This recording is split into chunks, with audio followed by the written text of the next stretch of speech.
தமிழியான உறவுகளுக்கு வணக்கம். பாலகிருஷ்ணன் ஐஏஎஸ் அவர்களின் ஒரு பண்பாட்டின் பயணம். சிந்து முதல் வைகை வரை. இயல் 6. சிந்துவெளி தொல்லியல் சங்க இலக்கியங்கள் பண்டை தமிழ் நகரங்கள்.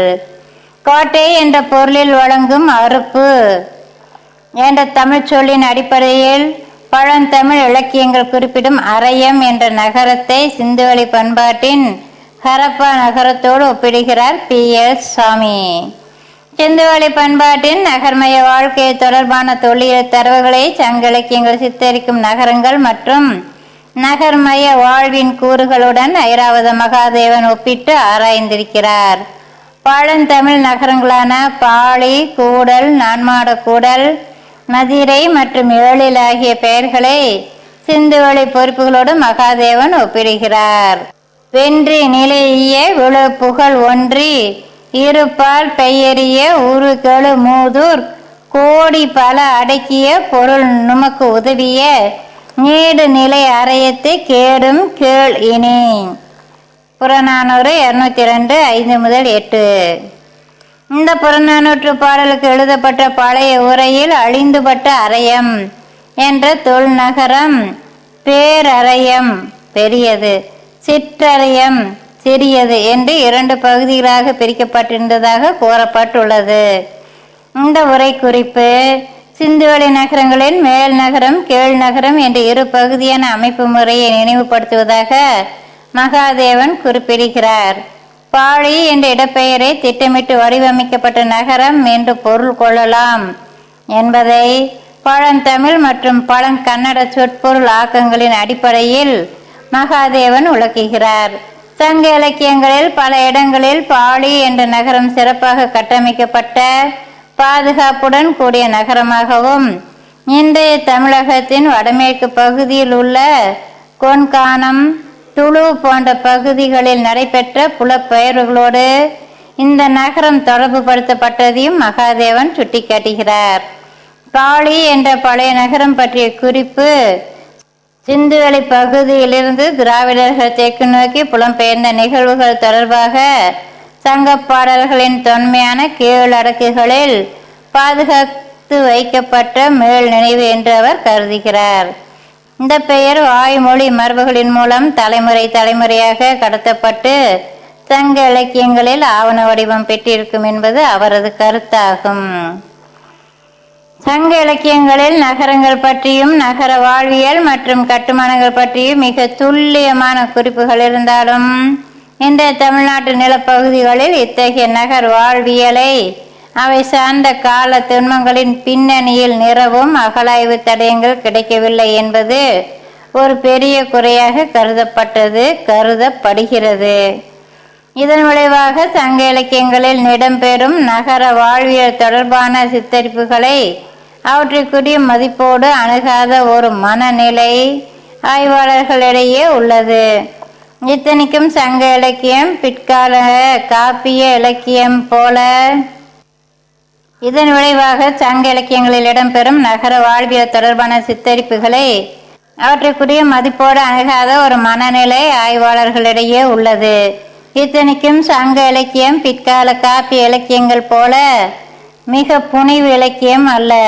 இயற்கை புலத்தின் நுட்பமான இயல்புகளை மிக துல்லியமாக கவனித்து சொல்வயப்படுத்தியிருக்கும் சங்க இலக்கியம் நகரங்களின் கட்டமைப்பு, மதில் சுவர்கள், ஆறு போல அகன்ற தெருக்கள், வணிக சந்தைகள், நகர வாழ்வியல் நிகழ்வுகள் போன்ற சித்தரிப்பில் மட்டும் எவ்வாறு தனது துல்லியத்தை விட்டு கொடுத்திருக்க முடியும்? சங்க இலக்கியம் நம் கண்முன் நிறுத்தும் மரங்களும் செடிகளும் மலர்களும் கொடிகளும் விலங்குகளும் பறவைகளும் இன்றும் நம்முடன் இருப்பதால் சங்க இலக்கியத்தின் துல்லிய அவதானிப்பை பாராட்டவே முடிகிறது. அதே நேரத்தில் சங்க இலக்கியம் குறிப்பிடும் நகர வாழ்வியலுக்கான பெரும் அகலாய்வு தடயங்கள் கிடைக்காததால் வரலாற்றாசிரியர்கள் சங்க இலக்கியத்துக்குரிய மதிப்பை அளிக்கவில்லை என்று தோன்றுகிறது. இச்சூழலை கருத்தில் கொண்டே சிந்துவெளி பண்பாட்டின் திராவிட கருதுகோளை வழிப்படுத்தும் தொல்லியல் சான்றுகளை வகைப்படுத்தும் அதே நேரத்தில் தொல்லியலுக்கு வெளியே வேறு வகையான சான்றாதாரங்களையும் தேடி முன்வைக்க வேண்டிய தேவை ஏற்பட்டு இருக்கிறது. ஒரு வகையில் அறிந்ததிலிருந்து அறியாததை புரிந்து கொள்ளும் ஒரு முயற்சி என்று கூட இதை எடுத்து கொள்ளலாம். சிந்துவெளியும் கடல் வணிக பண்பாடும். சிந்துவெளி பண்பாட்டின் மிக காத்திரமான அம்சங்களில் முக்கியமானது அதன் தன்னிகரற்ற நகர்மயம் சார்ந்த சமூக பொருளாதார வாழ்வியல். அதுக்கடுத்து சிந்துவெளி பண்பாட்டின் ஆற்றல் மிக்க தொலைதூர கடல் வணிக மரபு.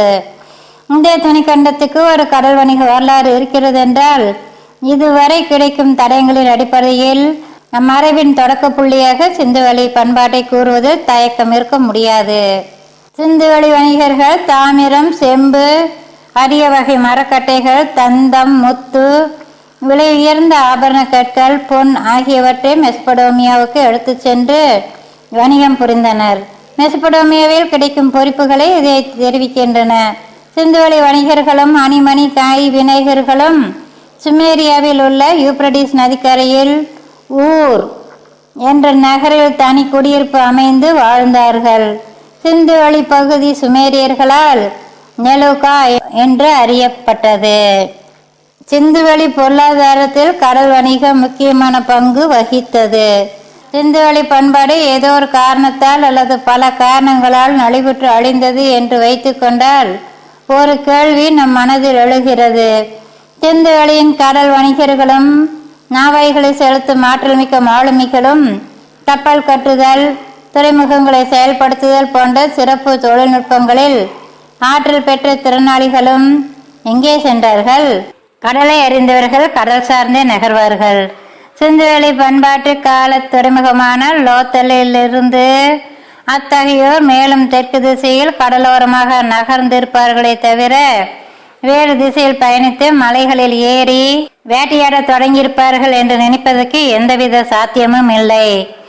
இந்திய துணைக்கண்டத்தை பொறுத்தவரையில் சங்க இலக்கியங்கள் கொடுக்கும் அகச்சான்றுகள் மட்டுமின்றி கிரேக்க ரோமானிய ஆவணங்களும் இந்தியாவுக்கு வெளியே வளைகுடாவில் கிடைத்துள்ள தொல்லியல் சான்றுகளும் தென் கடல் வணிகர்களின் கடல் மரபு சார்ந்த ஆற்றலை உறுதி செய்கின்றன. தமிழ்நாட்டில் கிடைத்துள்ள அகழாய்வு தடயங்களும் கேரளத்தில் பட்டினம் என்ற இடத்தில் அண்மையில் கிடைத்துள்ள அகழாய்வு தரவுகளும் இதையே எடுத்துரைக்கின்றன. சிந்துவெளி பண்பாட்டின் கடல் வணிக மரபு மற்றும் கடல் அறிதிறன் ஆகிய இரண்டுக்குமான தொடர்ச்சியை தென்னிந்தியாவின் இலக்கிய பதிவான சங்க இலக்கியத்திலும் தேடுவதுதான் பொருத்தமாகும்.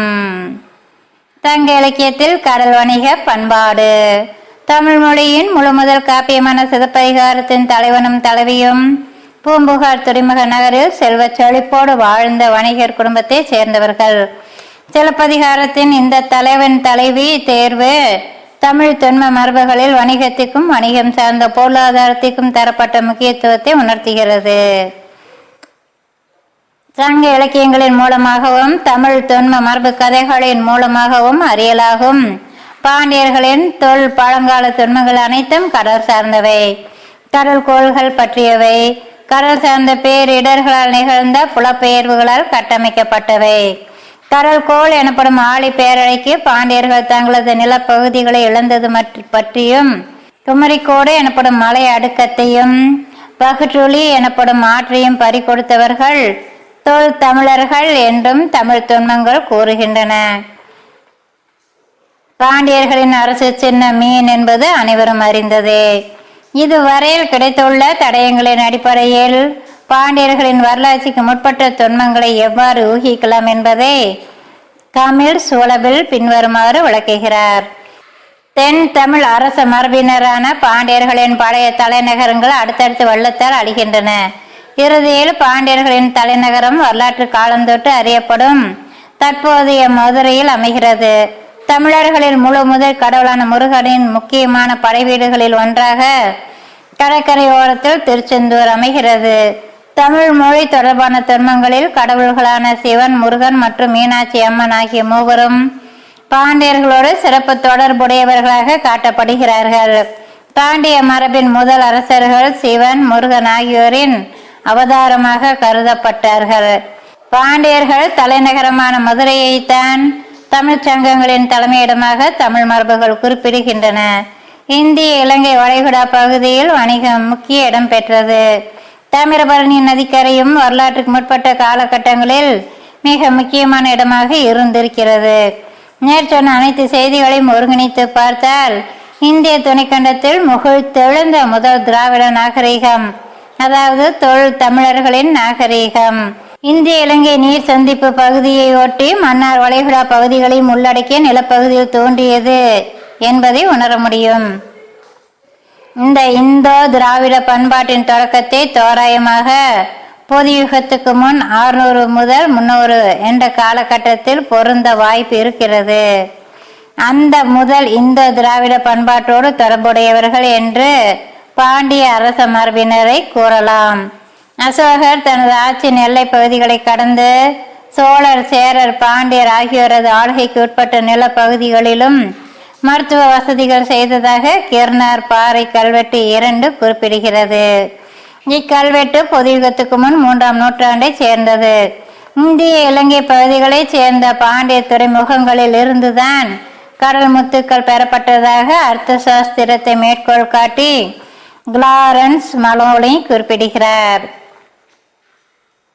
அர்த்த சாஸ்திரத்தின் காலம் பொது யுகத்துக்கு முன் 300 என கணிக்கப்படுகிறது. பாண்டிய கவாட பாண்டியர்களின் நகரமான கபாடபுரத்தை குறிக்கக்கூடும். தாமிரபரணி தமிழ்நாட்டில் உள்ள ஒரு நதியின் பெயர், இலங்கையில் இது ஓர் இடத்தின் பெயர். கோடி நைகை பகுதியில் இருக்கும் ராமேஸ்வரத்தை ஒட்டிய தனுஷ்கோடி. சுர்ணி வட இலங்கையில் மன்னார் பகுதியாக கருதப்படுகிறது ஆகிய சில இடங்களை அர்த்தசாஸ்திரம் குறிப்பிடுகிறது. இத்தகைய துறைமுக பகுதிகளின் பழமைக்கும் புறச்சான்றுகளையும் மலோனி முன்வைக்கிறார். அலெக்சாண்டரின் படையை சேர்ந்த ஒன் செக்ரடியஸ் பொது யுகத்துக்கு முன் 325 சிந்து பகுதியில் இருந்தபோது சிலோன் தீவுகளை பற்றி கேள்விப்பட்டுள்ளார். பாண்டிய நாட்டில் முத்து குளிப்பதை பற்றி பொது யுகத்துக்கு முன் 300ஆம் ஆண்டில் மெகஸ்தனிஸ் கேள்விப்பட்டுள்ளார். பாண்டியன் தலையானங்கானத்து செருவென்ற நெடுஞ்செழியன் புகழ் பாடும் மதுரை காஞ்சி கொற்கை என்ற பாண்டிய துறைமுக நகரம் பற்றி பேசுகிறது. தாலமி குறிப்பிடும் கொள்கோய், பிரென்ஸ் குறிப்பிடும் கொல்சிஸ். முத்து குளிக்கும் தொழிலும் முத்துக்களை ரோமானியர்களுக்கு ஏற்றுமதி செய்வதும் கொற்கை துறைமுகத்தில் நடைபெற்றது. கொற்கையை பாண்டியர்களின் பழைய தலைநகரான தென்மதுரையோடு தொடர்பு படுத்துவோரும் உண்டு. பொது யுகத்துக்கு முந்தைய நூற்றாண்டுகளிலேயே கொற்கை தமிழ்நாட்டின் பழம்பெரும் துறைமுகமாக அறியப்பட்டாலும் பொது யுகத்துக்கு முன் 4ஆம் நூற்றாண்டு வாக்கில்தான் அத்துறைமுகத்தின் முக்கியத்துவம் உணரப்பட்டிருக்க வேண்டும். சீருடைய விழுச்சிறப்பின் விளைந்து முதிர்ந்த விழுமுத்தின் இலங்கு வளை இருஞ்சேரி கட்கொண்டி குடிப்பாக்கத்து நட்கொட்கையோர் நசை பொருண. மதுரை காஞ்சி 134 138. இதே பாடலில் பாண்டிய மன்னனின் வணிக கப்பல்கள் நங்கூரம் பாய்ச்சி நிற்கும் சாலியூர் என்ற துறைமுக நகரை வென்று கைப்பற்றிய குறிப்புகள் உள்ளன. வான் இயந்த இரு முன்னீர் பேயம் நிலைய இரும்பவத்து கொடும் புணரி விலங்கு போல கடுங்காலொடு சுரை சேர நெடுங்கொடி மிசை இதை எடுத்து இசைய முரசம் முழங்க பொன் மலிந்த உழு பண்டம் நாடு ஆற நன்கு எழுதரும் ஆடு இயற்பெரு நாவாய் மழை முற்றிய மலைபுறைய துறைமுற்றிய துளங்கி இருக்கை தென்கடல் குண்டகளி சீர் சான்ற உயர்நெல்லின் உயிர் கொண்ட உயர் கொற்றவர். மதுரை காஞ்சி 75 88. பாண்டியர்கள் வரலாற்றுக்கு முற்பட்ட காலங்களில் கொண்டிருந்த அளப்பரிய கடல் வணிகம் மற்றும் கடலோடு திறன் மதுரை காஞ்சியில் பல்வேறு இடங்களில் குறிப்பிடப்படுகிறது. மேலும் தங்க இலக்கியமான முல்லைப்பாட்டில் பாண்டிய மன்னனின் மெய்க்காவலர்களாக கிரேக்க ரோமானியர்கள் பணிபுரிந்ததற்கான குறிப்பும் இருக்கிறது. இதிலிருந்து மேற்கத்திய உலகோடு பாண்டியர்கள் கொண்டிருந்த தொடர்பும் மேற்கத்திய மெய்க்காப்பாளர்களை பணிக்கு அமர்த்தும் அளவிற்கான அவர்களது பொருள் வளமும் புலனாகின்றன.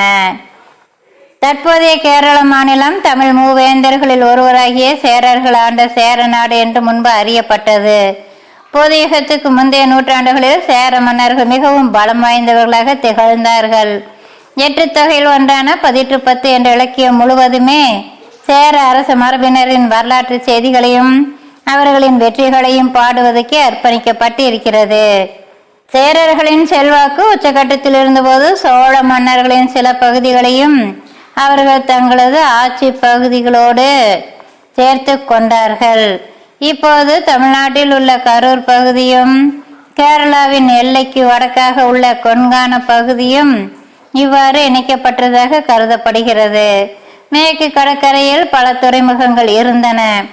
யவனர்களோடு கிரேக்கர்கள், ரோமானியர்கள், சேரர்கள் நெருங்கிய வணிக தொடர்பு வைத்திருந்தார்கள். இதற்கான சான்றாதாரங்கள் சங்க இலக்கியங்களில் ஏராளமாக கிடைக்கின்றன. பிளினி, பெரிப்ளஸ் ஆகியோரது குறிப்புகளும் இதை உறுதி செய்கின்றன. பொதுயுகத்துக்கு முந்தைய நூற்றாண்டுகளில் மேற்கு கரையில் முசிறிஸ் என்ற துறைமுகம் இருந்தது.